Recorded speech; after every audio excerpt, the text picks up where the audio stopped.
Okay, so first on your piece of paper, you can use a piece of A4 print size paper, like I've got here, or you can use a slightly larger piece of paper if you have it. That's brilliant. This piece here is probably about A3, so double this size. First of all, you need to draw track lines for your object, so the lines that you're going to follow. This is just a proprietary sketch, so the idea is to practice for a final piece. So it doesn't matter if there are extra lines that guide you when you're drawing. I'm going to make them curved because I think that will make it more interesting. Now, all the time I'm going to be looking at my image that I'm following on the screen. You can't see it because it's out of shot, but I have an image in front of me. So I am going to be drawing a little boy on a scooter, and I am going to start by drawing one full version of him. So it's going to be a bit scrappy. He's wearing a little helmet. He's got his arms out here on the scooter, and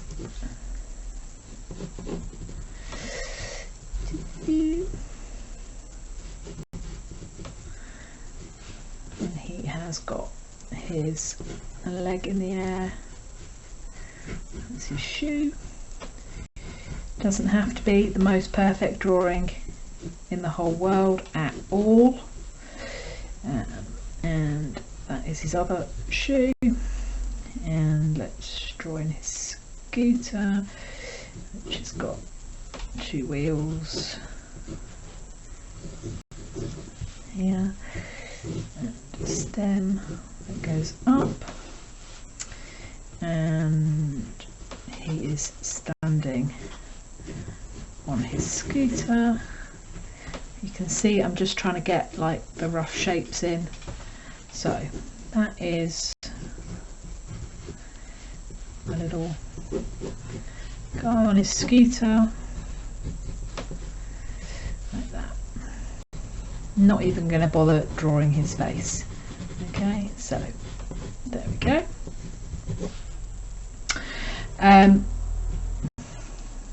Luckily for me, I can't actually see his hand. Okay, so there's my little guy on his scooter.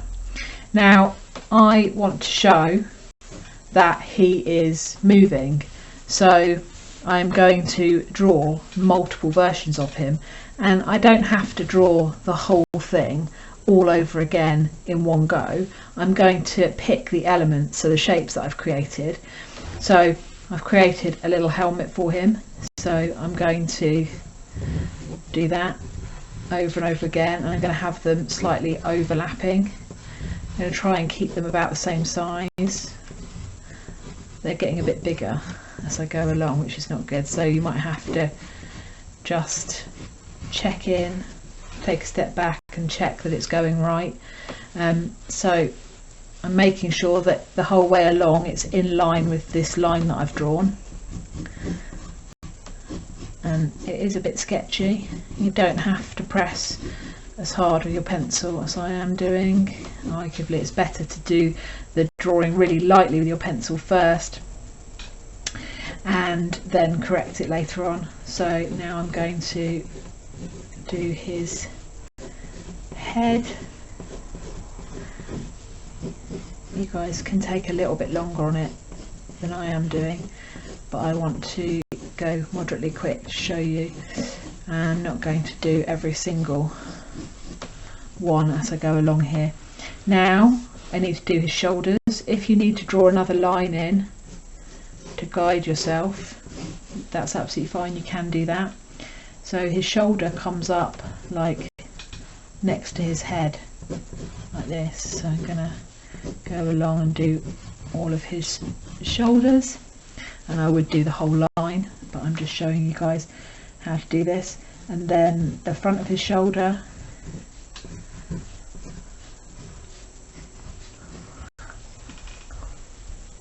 and then I'm getting down to doing his arm, so I'm going to go along and do like the bottom of his t-shirt on every single one, and then his arm again. If you need to draw a line in to show where his arm should go, that's fine.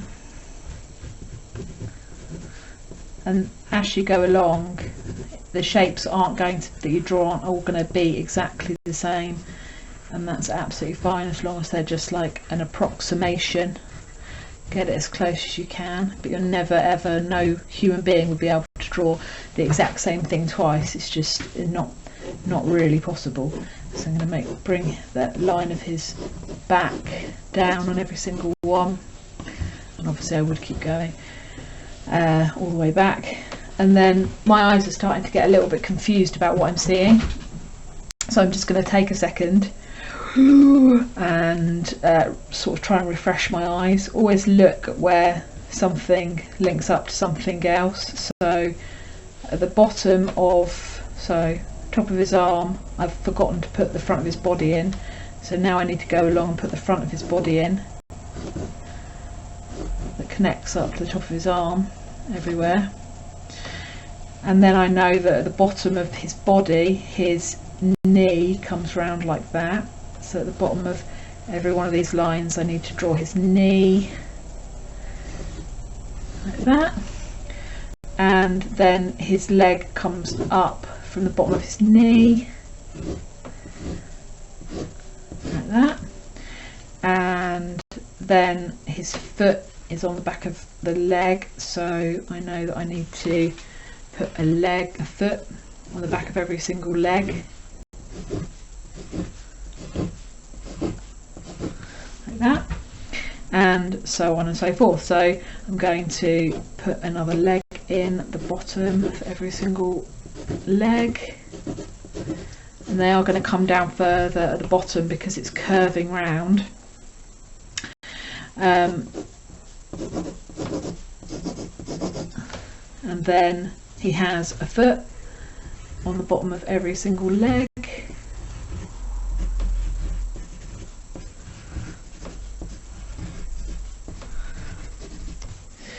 and then I need to put the scooter in, and it's going to be at the bottom of the foot, and it's going to get lower down every single time. And he needs a wheel to the front of his foot, so here I can go, there's going to be a wheel, and if it goes off the page, don't worry, that's fine, it will come back on the page again over here. And then the line for the stem of his scooter goes down from every single arm. It does start to get quite hard to figure out whereabouts you are on the object, or the body in this case, that you just have to pick one shape and then replicate it, and try if you can and join it up with the right bit of other shape. And you can see now I've started to get quite a good effect of this little boy on his scooter moving forward. Now the next thing, once you've got all of these elements drawn in, you've got a completed piece. I actually quite like the fact that it looks unfinished here at the back, but I would like you to complete the whole thing. And then the next thing that's very important in Futurism is they added extended lines to show movement. So if you've got a curved object, if you imagine the air flowing over that object and what it would, the line it would create, I'm going to add some extra lines in on the front of my person. So if you imagine the air coming off him as he's moving forward, leaving kind of a trail of air behind him. And then I'm going, once I've decided where I want those lines to be, and I think the most important ones for this composition are on his head, because it fills the empty space above him. And if he was further up on the page and I had more blank paper underneath the wheels, I'd definitely have lots of lines there to show that the wheels are moving. So I'm going to go along now, and I'm going to add lines in over the top of every single head that I've drawn to show that movement. And then at the bottom of his chin and you're going to have so many overlapping lines, and it might make your eyes go a bit funny, but the end result is going to look so great. So now I need to find the top of every single stem. I didn't draw a little dot on the top, which I should have done. I'm going to do that now quickly. And then from the handlebars, I'm going to have these lines going backwards. And if you've done a really beautiful drawing and you'd spent ages, you might feel a bit annoyed at going over and having to put all of these extra lines on top to show the movement. But as you've done quite a blocky, bold drawing just of shapes, adding lots of lines on top doesn't matter too much. So there we have a proprietary sketch for Dynamism of a little boy on a scooter.